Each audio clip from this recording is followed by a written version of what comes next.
नमस्कार, आपसे मेरा नाम है शुभवीर यादव एडवोकेट और मैं आप सभी के लिए लीगल एडवाइस से वीडियोस अपलोड करता हूं जो कि आप सब लोग उस लाइक करते हैं, पसंद करते हैं, शेयर करते हैं और सब्सक्राइब भी करते हैं। अब तक नहीं किया है तुरंत करिएगा और दूसरे लोगों तक भी जानकारी को जरूर शेयर करिएगा।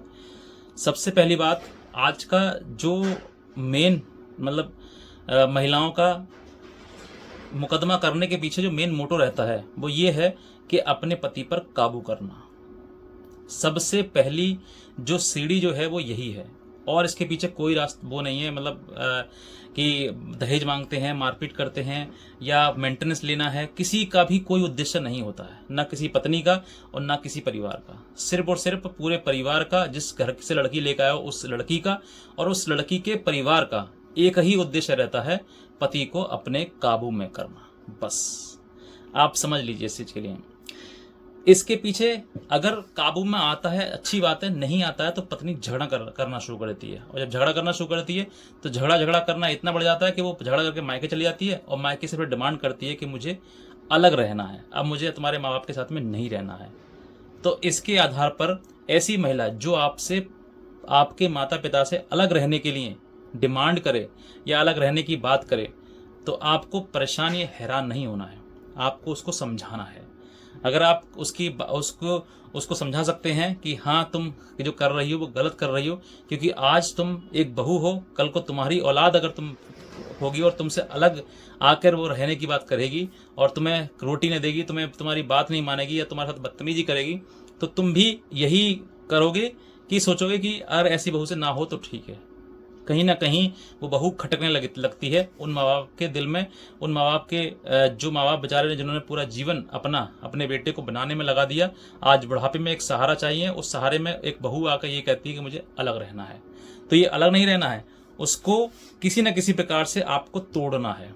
आपको अंदर आपकी ताकत है ना, जो आपके अंदर एक शक्ति है, ऊर्जा है, उस ऊर्जा को खत्म करना है। बस यही रास्ता है उसका, क्योंकि अगर आप अलग रहोगे तो वो आएगी और अगर नहीं रहोगे तो वो कभी नहीं आएगी। तो कहीं ना कहीं इसी लड़ाई में आदमी ही पिसता है। माँ बाप और पत्नी के बीच में एक ही व्यक्ति होता है, पुरुष, और जो पुरुष जो होता है वो फिर निर्णय अपने जीवन का नहीं ले पाता है और इसी वजह से वो पिसता चला जाता है। तो आज एक मेरे तरफ से आपके लिए एक सलाह है, एडवाइस है कि आप, अगर आपकी पत्नी इस तरीके की चीज़ें कर रही है कि माँ बाप से अलग रहने की डिमांड या जिद कर रही है, तो अपने माँ बाप से आप अलग मत होइए, क्योंकि आपके माता पिता का बलिदान, त्याग और उनके द्वारा जो आपका पालन पोषण करके एक आज अधिकारी या अफसर आपको बना दिया गया है, उसके बाद एक कल से आई हुई महिला तुमसे, तुम्हारे माता पिता से अलग होने की डिमांड कर रही है और बदले में ये कह रही है अगर नहीं होगे तो मैं नहीं आऊँगी, तुम्हारे मुकदमा दर्ज करवा दूंगी, तुम्हें जेल भिजवा दूंगी, तुम्हें ऐसा कर दूंगी, वैसा कर दूंगी। अगर इस तरह की धमकी आ रही है तो उस धमकी से बेहतर है कि सीधे ये बोल देना कि तुम्हें जितने मुकदमे लगाने लगाओ, एक नहीं 1000 मुकदमे लगाओ, लेकिन माँ बाप से अलग नहीं होना। जो बहुत सारी ऐसी औरतें बदतमीज होती हैं, मेरे सामने वो चीज़ें आई हैं। मैं आपको उनमें से एक एग्जाम्पल भी बता देता हूँ कि कुछ महिलाएं जो है वो ये सोचती हैं कि अगर पति उनके साथ सोता है ना, तो उनको इस बात का घमंड हो जाता है कि मेरे पति मेरे साथ सो रहा है, तो ये उसके लिए घमंड हो जाता है। तो वो मायके जब जाती हैं तो वो ये धमकी देती हैं कि तू अपनी माँ के साथ सो जाना। माँ के साथ तो वो बचपन से सोता आया है, अब माँ ने बड़ा कर दिया, जवान कर दिया, उसको बना दिया, अब तुम्हें पेश कर दिया, तुम्हारे सामने तुम्हें सौंप दिया उसने, अब तुम ये कह रही हो कि माँ के पास सो जाके। ये महिलाओं की, कुछ महिलाएं हैं जो बच्चल हैं, चिड़चिड़ैली हैं, जो अपने आने के बाद, ससुराल में आने के बाद अपना हुक्म चलाना चाहती हैं और अपने पति को और अपने ससुराल को पूरे को मुट्ठी में करना चाहती हैं। वही महिलाएं जो है आज के टाइम में ऐसा बोलती हैं और इस तरीके के मुकदमे दर्ज कराने की वो धमकी देती हैं। एक कल ही की बात है, मैं आपको एक छोटी सी घटना बताता हूँ, अब ज़्यादा लंबा नहीं खींचूंगा। एक कल ही की बात है, एक महिला ने मुझे फ़ोन किया कि सर मेरे पति मुझे मारते हैं, पीटते हैं, मैंने उन पर दहेज का मुकदमा लगा दिया है, अब इलाहाबाद हाई कोर्ट से उसने स्टे कर दिया है, अब वहाँ पर मुझे मेरी तारीख है, सही बताइए मैं वहाँ पर जाकर क्या कहूँ। तो मैंने उनसे एक ही सवाल पूछा, मैंने कारण क्या है, क्या झगड़ा है आप दोनों के बीच में। तो उन्होंने कहा सर वो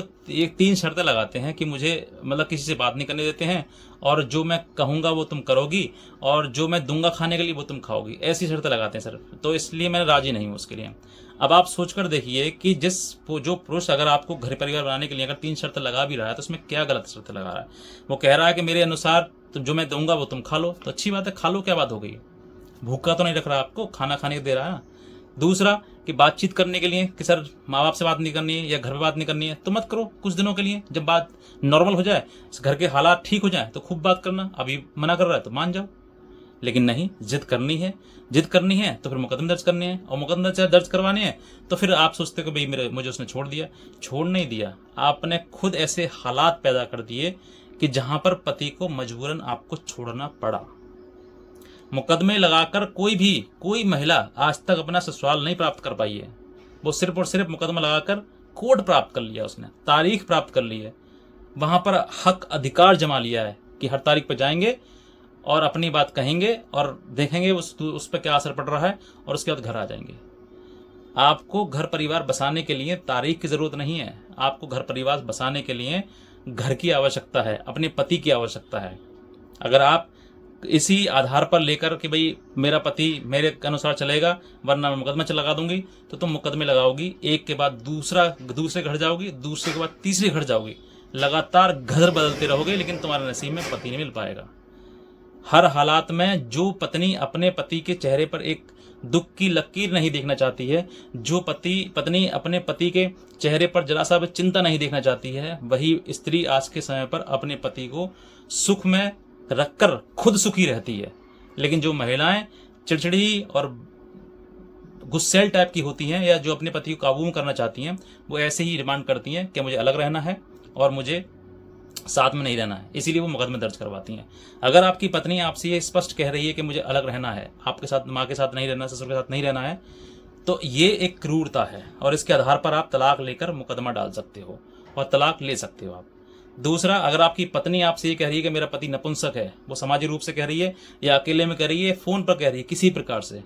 तो ये एक क्रूरता है। इसके आधार पर आप अपनी पत्नी से तलाक ले सकते हैं। अगर आपकी पत्नी किसी और तरीके का कोई आरोप लगा रही है या फिर ये सब बातें नहीं मान रही है, तो आप ये समझिए कि क्रूरता है और क्रूरता के आधार पर आप अपनी पत्नी से डाइवोर्स ले सकते हैं। जिन महिलाओं को ये पता नहीं है कि मैं कुछ भी बोल दूं और मेरी बात सब कुछ सच है, तो फिर आप गलत हैं और ये क्रूरता का आधार बन जाता है और आज ना तो कल तुम्हारा तलाक हो जाएगा। ये मैं कहता हूँ, अगर आपको घर परिवार बसाना चाहते हैं तो आप अच्छे तरीके से अपने घर पर ध्यान दीजिए, ना कि कोर्ट कचहरी में। इतने कहना चाहूँगा। अगर आप नए हैं सब्सक्राइब कर लें, और हमारा ग्रुप है व्हाट्सएप ग्रुप, जिस पर अगर आप जुड़ना चाहते हैं तो उसका लिंक मैंने इसी वीडियो के नीचे डिस्क्रिप्शन दिया हुआ है, उस पर आप क्लिक करके फॉलो कर सकते हैं, जिसमें मैं आपको लेटेस्ट जानकारी, अपडेट्स और जजमेंट वगैरह प्रोवाइड करता रहता हूँ। बस इतना कहना चाहूँगा। आज का वीडियो देखने से बहुत धन्यवाद।